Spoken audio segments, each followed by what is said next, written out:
اعوذ باللہ من الشیطان الرجیم بسم اللہ الرحمن الرحیم والذین جاہدوا فینا لنہدینہم سبلنا وان اللہ لمع المحسنین۔ دیکھو قرآن کریم کا اعلان ہے کہ جو ہمارے راستے میں جد و جہد کرے گا، محنت کرے گا، کوشش کرے گا، ہم اس کو راستہ دے دیں گے۔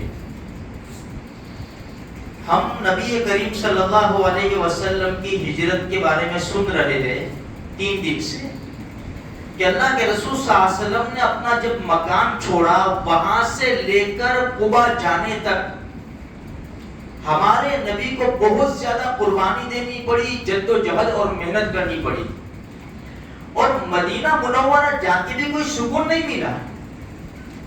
یہاں مکہ مکرمہ میں مشرکین مکہ ستا رہے تھے، مدینہ منورہ میں تو 2 طاقتیں ہو گئی، ایک تو یہود تھے اور پھر یہ مشرکین مکہ یہودیوں سے مل کر ساز باز کرتے۔ دیکھو یہ 1400 سال پہلے جو قرآن نازل ہوا ہے اس نے تو ایک ہی بات بتائی ہے، هو الذی خلقکم فمنکم کافر ومنکم مومن۔ 2 ہی جماعتیں ہیں، بس 2 ہی جماعتیں ہیں دنیا کے اندر، مسلمان ہیں اور کافر ہیں۔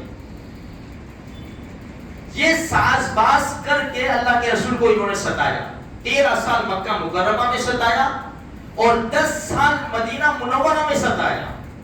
ان لوگوں نے یہاں تک کہ حد کر دی کہ جب ہمارے نبی نے دنیا سے پردہ فرمایا، قبر مبارک میں آرام فرما رہے ہیں، ہمارے نبی کی بوڈی یہ بھی نکالنے کی کوشش کر بیٹھے ہو۔ تو کہنے کا مقصد یہ ہے کہ دشمن تو سر کے اوپر لگا رہے گا، یہ اللہ کے حبیب ہے، اللہ کے خلیل کی ہسٹری اٹھاؤ، ان کے واقعات اٹھاؤ، خلیل ہے اللہ کے، ابراہیم علیہ نبی علیہ الصلوۃ والتسلیم، ان کا بھی سامنا ہوا بڑے دشمن سے، ان کو بھی ہجرت کرنی پڑی۔ نوح علیہ السلام کا قرآن کریم میں تذکرہ ہے، سورہ نوح نام کی ایک سورت ہے قرآن کریم میں، واقعات پڑھو ان کے۔ دشمن بڑے بڑی طاقتیں آئی، موسیٰ علیہ السلام کے سامنے فرعون آیا، لیکن ہوا کیا؟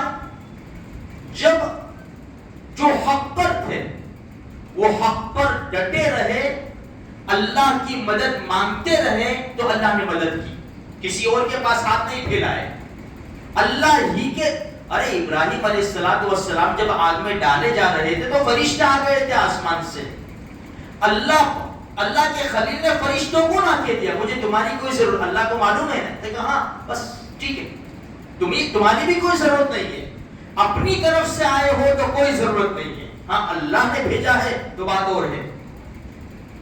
تو میرے بھائیوں موسیٰ علیہ السلام کو اٹھاؤ۔ اسی طرح کچھ واقعات قرآن کریم میں ہیں کہ کتنی تکالیف آئی انبیاء کرام علیہ السلام کو، صحابہ کرام کی ہسٹری اٹھاؤ۔ یہ جو اولیاء کرام سوئے ہوئے ہندوستان کے اندر، ہم کیا سمجھتے ہیں ایسے آ کے سو گئے؟ کہاں کہاں کے رہنے والے، کتنے کتنے مجاہدے کر کے، قربانی کر کے کہاں قبریں بنا دی، دیکھو تو صحیح کہاں کہاں قبریں بنا دی۔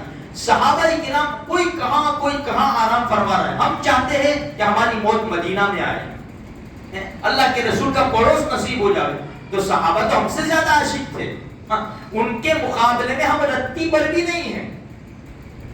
تو صحابہ کرام کی تمنا نہیں تھی؟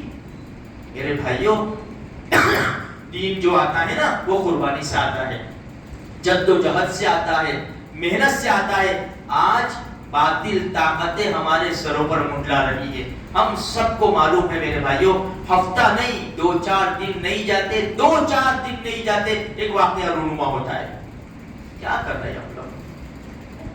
کم سے کم دین پر تو ہم قائم رہے، ڈٹے رہے، تاکہ ہمارا یقین مضبوط ہو، ہمارا ایمان مضبوط ہو، ہمارا ایمان ہم کو جھنجھوڑے کہ تو اللہ کے رسول کا امتی ہے، تو وہی امت میں ہے جس امت میں صلاح الدین ایوبی تھے رحمت اللہ علیہ، تو وہی امت میں ہے جس امت میں خالد بن ولید تھے، اکرمہ بن ابی جہل تھے، حضرت قعقاع تھے، لیکن ہم بھی مسلمان ہیں، وہ بھی مسلمان تھے۔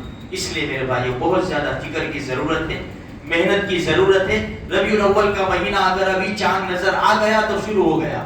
یہ وہ مبارک مہینہ ہے کہ جس میں اللہ کے رسول صلی اللہ علیہ وسلم کی دنیا میں تشریف آوری ہوئی اور ایسی زبردست شخصیت کی امت میں اللہ پاک نے ہم کو پیدا فرمایا ہے. ہم قدر کریں میرے بھائیوں. ان کی قدر کیا ہے کہ ہم ان کے بتائے ہوئے طریقے پر اور راستوں پر زندگی گزارے. یہ پٹاخے پھوڑ دینا, کیک کاٹ دینا, جھنڈیاں لگا دینا ہے اور یہ جلوس نکالنا, یہ کوئی محبت کی نشانی نہیں ہے. محبت کی نشانی یہ ہے کہ محمدی نظر آئے. کون ہے؟ اللہ کے رسول کا امتی صاف تو نظر آتا ہے, لیکن افسوس کی بات ہے تھوڑی سی ہم فکر کریں. اللہ مجھے بھی آپ کو بھی سارے مسلمانوں کو پکے سچے عاشق بنائے.